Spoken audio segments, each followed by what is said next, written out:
Good morning. I just woke up. I woke up kind of glowy, like not even greasy, but like kind of glowy, like my skin. Like what's up? um, I don't know if you've heard about this, but the glow of the Holy Spirit. I kid you not. When you access the joy, the love, the absolute certainty that it's all cool, it's all more than cool. It's all going to be not just okay, but wonderful for all. No one gets left behind. Despite what they say, no one gets left behind. That's controversial. That's controversial. But my son doesn't even believe me yet with that. He has a friend that's a Christian. And I am a Christ one. I am a Christ one. I am a Christ in me one. But I wouldn't say that I follow the religion of Christianity that has caused so much division, pain, murder, genocide, excuse to belittle and shame people, etc. Like, there is a dark side to that. There is a good side to that where it's led many to something very close to what I have, but not all the way there. Sometimes all the way there. Sometimes they graduate that program. Often they don't. Often they get so wrapped up in it that it's not good. But my friends, I have been starting to try to talk about the downloads I've received since October of 2024. Before that, too. It's been ever since I was a kid that I would have these God, Jesus, angelic experiences, um, psychic experiences of being able to predict the future, visions, dreams, so much. I mean, the first one I can remember is when I was like 8 or 9. I dreamed about my beloved Ginny, my guinea pig, who slept at the end of my bed. I dreamed that she was going to die, and I woke up knowing that the dream was true. And sure enough, that was one of the biggest, most painful losses because that guinea pig was my entire life. As a kid, like she was my. I woke up every day thinking about her. I went to bed thinking about her. My whole day was about her. Um, so that and which now as an adult I have the comfort. I know she does live on. I used to be like, oh no, animals don't go to heaven. Heaven is here, and nothing dies. Nothing ever. We lose nothing ever.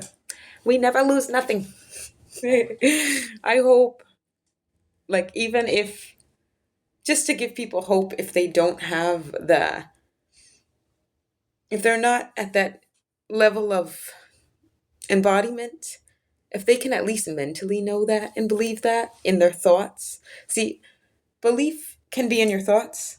It starts in your thoughts, in your heart. It starts in your thoughts, gets to your heart, but to fully believe, it's your body too. It's embodiment. Um, so if you can at least believe in your mind and just know, it's a good place to start, that it's all going to be okay. Not just okay. It's going to be wonderful beyond your imagination. And then add to what was I saying? Add to that. Oh my God, I lost my train of thought. Oh, embodiment. Um, it grows. It grows into like washing over you, kind of like a baptism of belief. Um, so as I believed more and more, I gained, I was gifted. Nothing of my own doing. I owe it all to the Lord, the angels, the Jesus, Yeshua.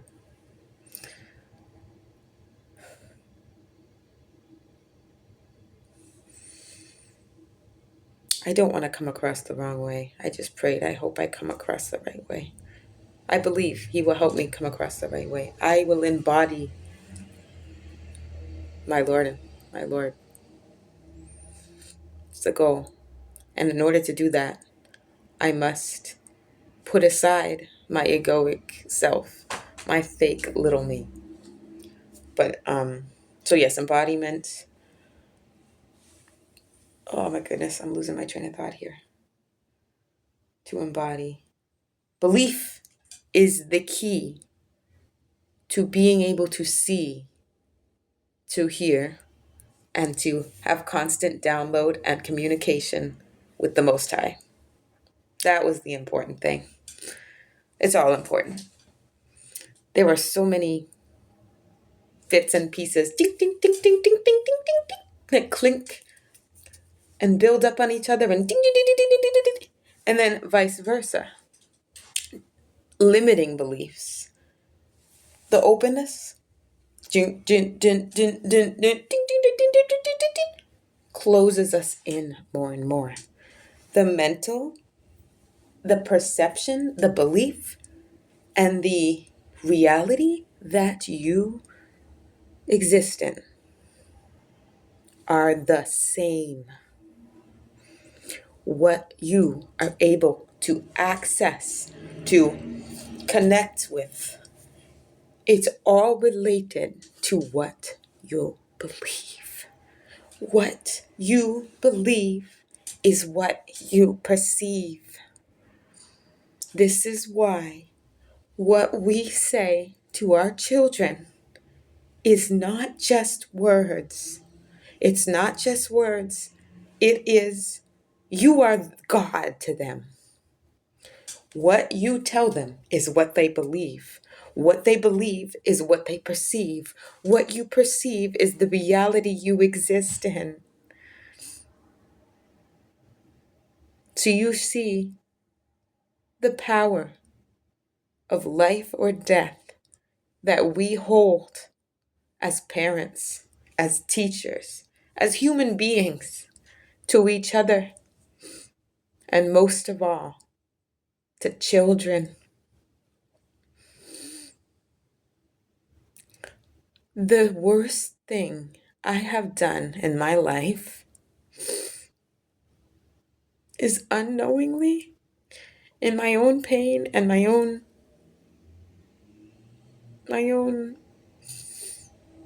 limiting beliefs,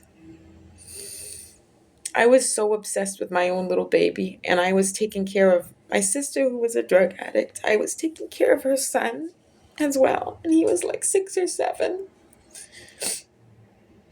And I favored my son, and I wasn't always kind to hers. And I asked God, and I don't think I let my mind go there a lot, but I asked God a lot to just forgive me for that. That's my biggest regret in this life. If I could change one thing, that's what it would be. Luckily, he's fine now. He's a 17-year-old. And he's so handsome. Like, he's got the face of an angel. He's got the face of an angel. You're just beautiful. And he's so smart. He's very different. He's very different.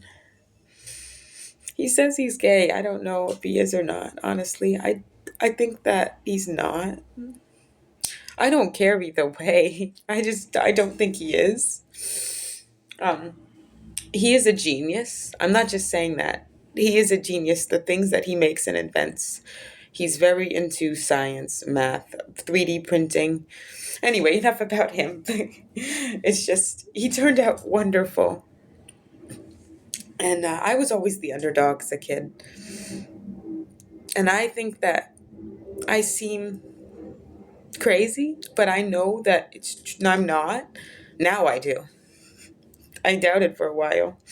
The reason that's why I'm doing putting myself out there is because I know I'm not crazy now. I know I have the truth and